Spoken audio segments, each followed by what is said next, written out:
самых заметных событиях четверга вы узнаете из материалов наших корреспондентов. В студии Иван Лазаренко. Здравствуйте и коротко о темах выпуска. В республике продолжается активная работа по тушению лесных пожаров. Свою работу начала профильная смена для детей «Я гражданин мира». Якутия готовится к закрытию 8-х спортивных игр Дети Азии. Расскажем, насколько отточен механизм движения общественного транспорта во время игр. В Молдавии завершился 3-й сезон лагеря для старшего поколения «Серебряные каникулы». Самолет-амфибия Б-200 МЧС России сбросил 105 тонн воды на лесных пожарах вблизи села Дабаан Алекминского района и поселка Заречный Мирнинского. Воздушное судно сделало в общей сложности на 2 указанных пожарах 12 сливов. Базируется оно в городе Мирный.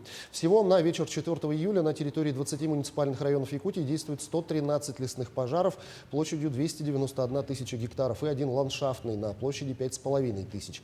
Большинство находится в зоне контроля на труднодоступных и удаленных территориях. Очередная партия вооружения, обмундирования, а также транспортные средства, среди которых продукция дальневосточных предприятий, передана в зону специальной военной операции. Соответствующее поручение дал заместитель председателя правительства России, полномочный представитель президента в Дальневосточном федеральном округе Юрий Трутнев. Вооружение и обмундирование получили военнослужащие, мобилизованные и добровольцы, находящиеся в Донбассе, подразделения Восточного военного округа, а также части 1-го Донецкого армейского корпуса. Бойцам доставили высокоточные снайперские комплексы, средства радиоразведки для обнаружения и уничтожения беспилотников противника и радиоэлектронной борьбы отечественного производства для прикрытия, тепловизионные системы наблюдения и многое другое. Во время поездки Юрий Трутнев в Донецке лично встретился с бойцами оперативно-боевого тактического формирования ДНР «Каскад» и добровольческого отряда Российского союза боевых искусств «Союз». Байкало-Амурская магистраль празднует 50-летие. В Якутске прошло награждение ветеранов, работников железной дороги, а также строителей знаменитой Байкало-Амурской и Амуро-Якутской магистралей. Почетными гостями на мероприятии стали ветераны отрядов «Якутский комсомолец» и «Юность Якутии», которые были направлены республикой на строительство малого БАМа. Тем самым они дали начало развитию железной дороги в Якутии. Общая протяженность БАМа составляет более 4000 километров, и сейчас БАМ является важнейшей частью инфраструктуры Дальнего Востока и, в частности, Якутии, обеспечивая доставку грузов в обе стороны. Конечно, Байкало-Амурская магистраль, она дала большой толчок для развития страны, в частности, Сибири, Дальнего Востока. Начало строительства и окончание малого БАМа связало нашу Южную Якутию, открыло южные ворота нашей республики.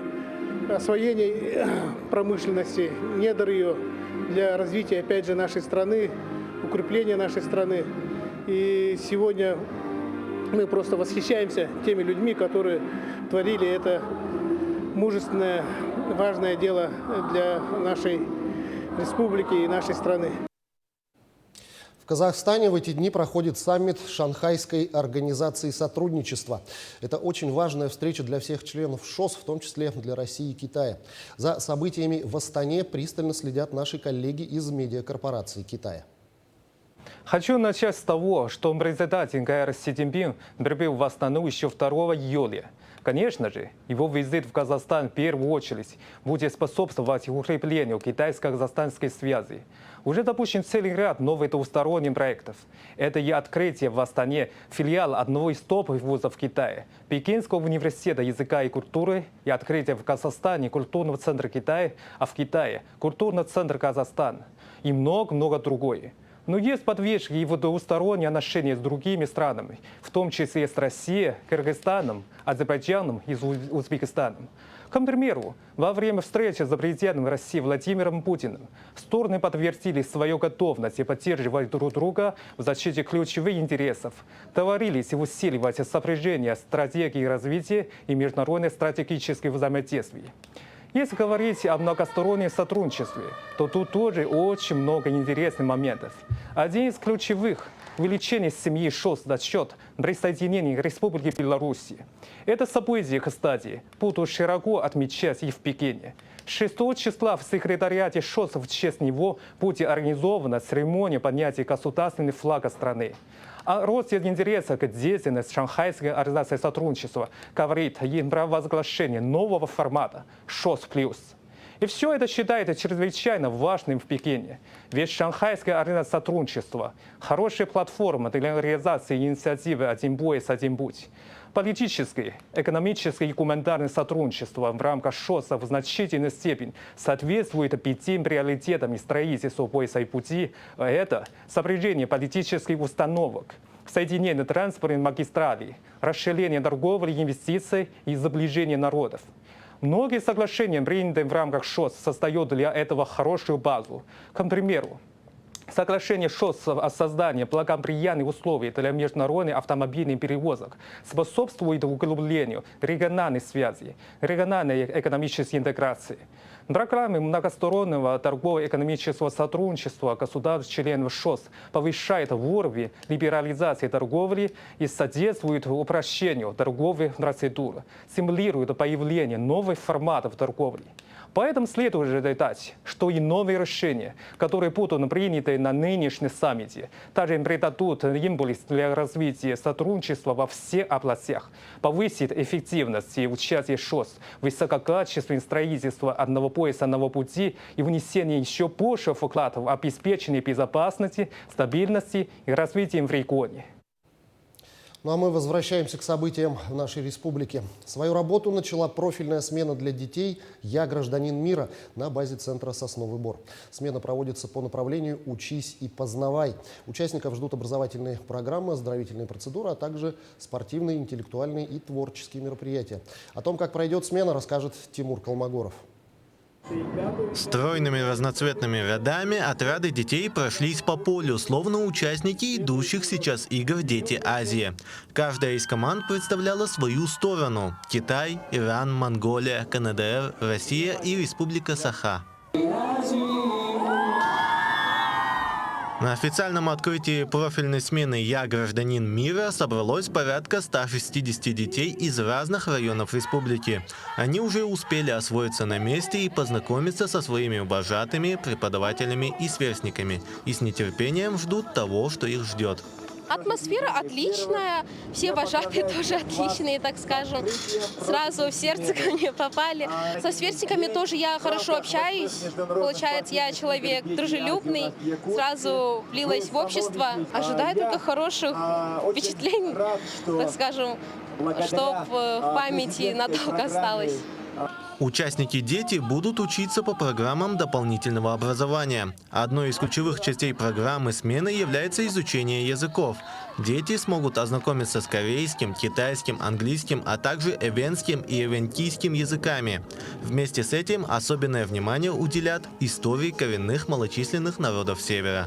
Мы изучаем языки, пока что идет только китайский. Ну, у нас еще очень много разных мероприятий проходит, но пока что прошло только 2. В лагере мне очень нравится, здесь очень интересно, весело, много всего узнаешь нового. Ну, короче, здесь вообще круто. Итоговым моментом смены станет межрегиональная научно-практическая конференция «Всемирное наследие в руках молодых». Ребята выступят со своими проектами по направлениям деятельности ЮНЕСКО по охране всемирного культурного и природного наследия. Дети привезли из своих школ проекты, и, значит, проекты будут оценивать преподаватели Северо-Восточного федерального университета, Института гуманитарных исследований и Института биологии Сибирского отделения Российской академии наук. Поэтому у нас представительное жюри, дети готовятся. Изучение вместе иностранных языков и языков коренных народов Севера – все это всесторонне развивает творческий потенциал ребенка. Профильная смена «Я гражданин мира» продлится до 21 июля. Все время до конца смены их ждет насыщенная, веселая и интересная часть лета. Тимур Колмогоров, Сергей Шипачев, Якутск. Церемония закрытия лабораторий прошла в профориентационной школе «Арктика и космос» в Якутске. Дети в течение обучения разрабатывали разные проекты и презентовали их своим заказчикам. Все подробности далее. Обучение проводится в научно-образовательных лабораториях и творческих мастерских по разным направлениям. За короткий срок летняя аэрокосмическая школа может помочь детям освоить что-то новое, а затем и подготовить их к презентации проектов перед заказчиками в лице министерств республики и иных организаций, которые сотрудничают с летним лагерем. Они сюда ходят на фактически дневной пансион и проходят сначала некие курсы, разбиваются по лабораториям, и в рамках этих лабораторий проходит недельное, двухнедельное обучение. Во время обучения они осваивают основные навыки работы. Либо это программное обеспечение, либо обработка изображений, например, конструирование, и затем уже начинают выполнять свой проект по выбранной теме. На выставке были представлены разнообразные проекты, охватывающие широкий спектр научных дисциплин. Одна из них – лаборатория по теме спутников. Некоторые проекты могут быть реализованы после презентации перед заказчиками. Это заказ от Arctic Telecom, как раз таки. В общем, Жиганск и Кастетем стоят на разных берегах реки Лена, что усложняет, в общем, установку вот этого ВОС. Я представляю сегодня проект маршрутизация ВОС на участке Жиганск-Кастетем. От Жиганска до Кастетема нужно провести волоконно-оптические линии связи, то есть интернет туда провести более быстро получается. В аэрокосмической школе лекции также проводили сотрудники с разных государственных организаций. Они дали детям полезный материал для проектов, а также для будущей деятельности, которую они могут связать с направлениями профориентационной школы. Мой проект на тему мониторинг золотопромышленного загрязнения вод в золотопромышленном районе Алдана. Суть его заключается в мониторинге рек, находящихся в этом золотопромышленном районе, на предмет загрязнения воды. Имеется все нужное оборудование, также профессиональные, высококвалифицированные учителя и вожатые.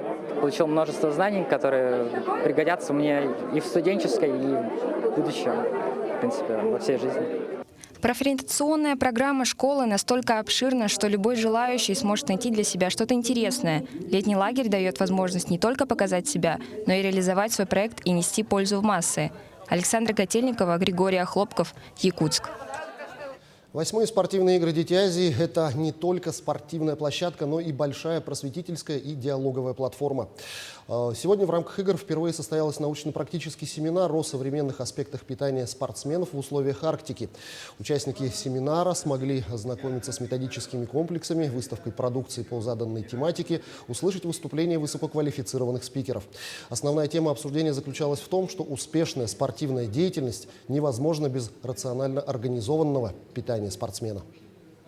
Мы совместно с Министерством спорта, с подведомственными учреждениями, с институтами нашего ФИЦа организовали это мероприятие, чтобы наши спортсмены республики Арктики и субарктики достигали высоких результатов благодаря особенностям нашего питания, особенностям нашей экологии.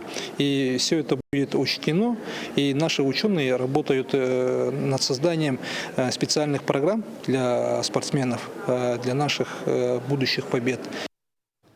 Тем временем Якутия готовится к закрытию 8-х спортивных игр «Дети Азии». Уже в эту субботу гости и жители республики увидят масштабное шоу в исполнении творческих коллективов. Помимо традиционного представления, постановочная бригада приготовила множество сюрпризов. Как идут последние приготовления, расскажет Вероника Таюрская.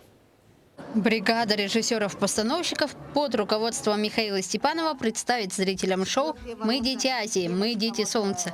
Гостей закрытия ждет погружение в особую энергетическую атмосферу ритмов якутской земли. На церемонии закрытия мы постараемся сделать праздник спорта, для всех наших гостей, для всего населения нашей Якутии. И завершить вот такой масштабные игры, как «Дети Азии». Честно, ничего не хочу раскрывать, но мы стараемся сделать музыкальное шоу, которого не было еще в Якутии в таких масштабах больших.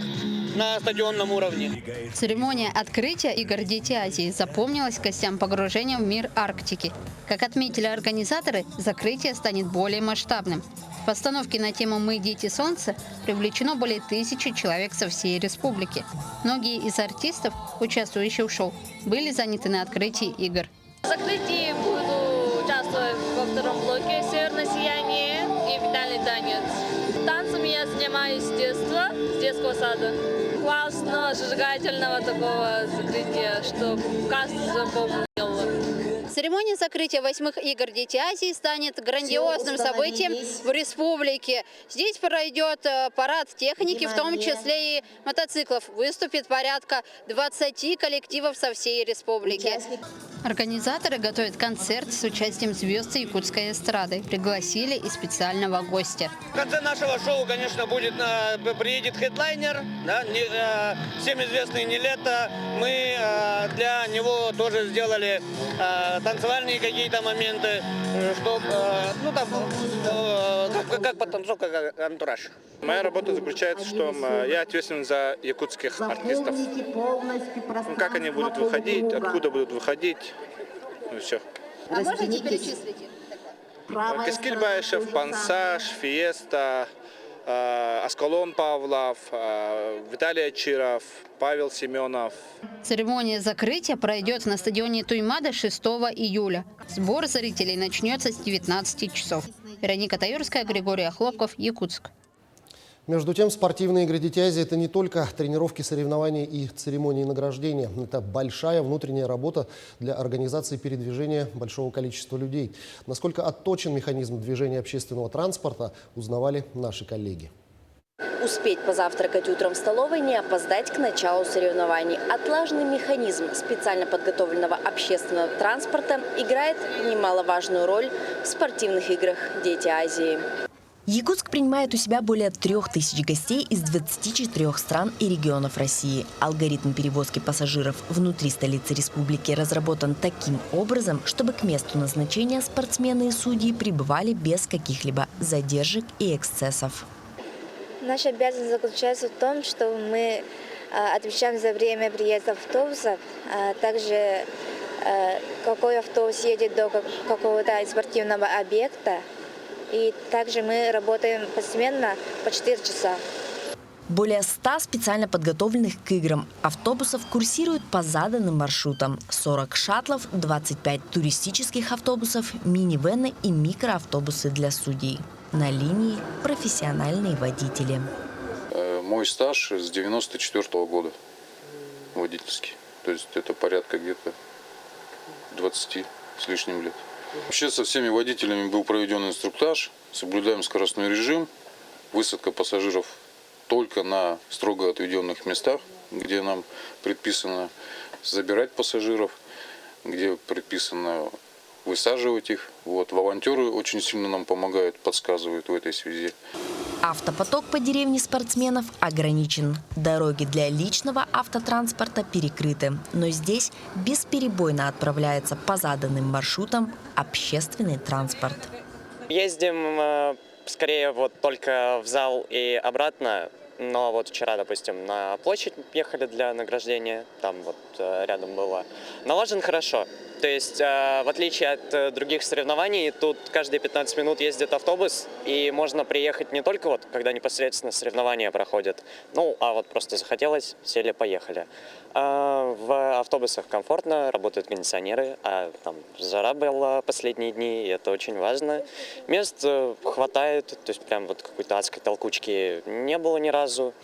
Каждый из участников, организаторов и исполнителей вносит свой вклад в проведение 8-х спортивных игр «Дети Азии». И автобусы, окрашенные в яркие цвета с достоинством, выполняющие свою работу, также останутся в истории игр. Екатерина Павлова, Григорий Хлопков, Якутск. В Якутске продолжаются курсы повышения квалификации для тренеров, участников игр «Дети Азии». Слушатели курса узнают новые приемы в области инновационных педагогических технологий. За 3 дня тренерам предстоит адаптировать полученные знания к своему виду спорта. Подробнее в сюжете далее. Олимпийский комитет России совместно с Республиканским центром спортивной подготовки сборных команд Проводит курсы для тренеров ведущих видов спорта, в том числе и для наставников-спортсменов, лиц с поражением опорно-двигательного аппарата. Специфика в том, что приехали специалисты, которые работают именно со сборными командами России. И в нашей республике мы сегодня и в Центре спортивной подготовки находятся все ведущие тренера нашей республики и главные тренера. Вот вы сегодня видите, здесь находятся по видам спорта. Виды спорта мы выбрали те, которые наиболее результативны. Это вольная борьба, бокс, марафонские дистанции, стрелковые виды спорта. В составе делегации для проведения курсов повышения квалификации прибыл и прославленный тренер по лыжным гонкам Александр Грушин. Заслуженный тренер Советского Союза и России рассказал, что накануне была проведена диагностика спортсменов, позволяющая оценить их состояние и готовность к соревнованиям. Мы раскрывали все стороны подготовки. Мы раскрывали и аэробную подготовленность, и силовую подготовленность, и анаэробную подготовленность, и скоростно-силовую. В принципе, все аспекты, которые касаются спортсмена, мы раскрывали, кроме психологии. Психологии мы туда нет, потому что мы знаем, что это несколько другая картина. Мы занимаемся только функциональной подготовленностью, поэтому, как говорится, это не наша пока прерогатива. Яна Захарова является тренером сборной СВФУ по масс-рестлингу. Она с удовольствием приняла приглашение поучаствовать на семинаре. Ведь вопросы, связанные с подготовкой спортсменов, очень важны. Все знания, полученные на курсах, тренер будет применять на практике. Очень важно. Обмен опытом обязательно везде, во всех видах спорта. Ну и помощь, наверное, нам в нашем новом виде спорта. Потому что это как бы новый вид спорта у нас, да? И хотелось бы какие-то методики получить от этого семинара. Курсы повышения квалификации будут проходить до 5 июля. Участники обсудят вопросы, касающиеся питания спортсменов, особенностей развития различных навыков и пройдут мастер-класс по оценке потребления жиров в рационе спортсмена. Вероника Таюрская, Сергей Шипачев, Якутск. В Алдане на базе спортивной школы Олимпийского резерва завершился 3-й сезон лагеря для старшего поколения «Серебряные каникулы». В этом году лагерь принял 90 пенсионеров из 20 районов республики. Как провели время те, кому за 60, узнал Руслан Павлов. 3-й сезон в лагере «Серебряные каникулы» завершен. Прошел он в Алдане на ноте позитива и неимоверной энергии пожилых людей, которой можно только позавидовать. Этой энергии нам, молодым, можно только позавидовать, потому что энергия льется через край. Очень было приятно с ними работать. Все классные, вообще со всеми было очень приятно работать. В этом году лагерь собрал на алданской земле почти 100 людей в возрасте 60+ из 20 районов Якутии. За 7 дней, проведенных вместе, бабушки и дедушки наслаждались общением, свежим воздухом и занятиями, которые им приготовили организаторы. Мы здесь не только, как говорят, 4-разовое питание. Мы здесь занимались мастером-класс. Мы занимались здесь йогой. Мы ходили на зарядку в 7 утра. Старались во все, какие только есть мероприятия, во всех участвовать, несмотря на то, что у многих давление. Среди них наших ветеранов есть те, которым 88 лет, вот через 2 дня будет. А есть те, которые чуть-чуть помоложе. Известный в Якутии фотожурналист Валерий Стефанский ни на минуту не расставался со своим фотоаппаратом. Он фиксировал всех и вся для публикаций на республиканских сайтах и в блогах. Серебряные каникулы – это, конечно, подарок в жизни для людей, которые давно не общались между собой. А сейчас, когда уже целую неделю мы общаемся, это просто подарок в жизни. Тем более, когда встречаешь таких людей, когда кого-то знаешь 50 лет, кого-то 20, кого-то 3 дня. И вот это вот счастье, которое привалило нам в наши работящие руки, это всегда освежает, это всегда радует, и это всегда очень хорошо, хорошее впечатление оставляет в нашей душе.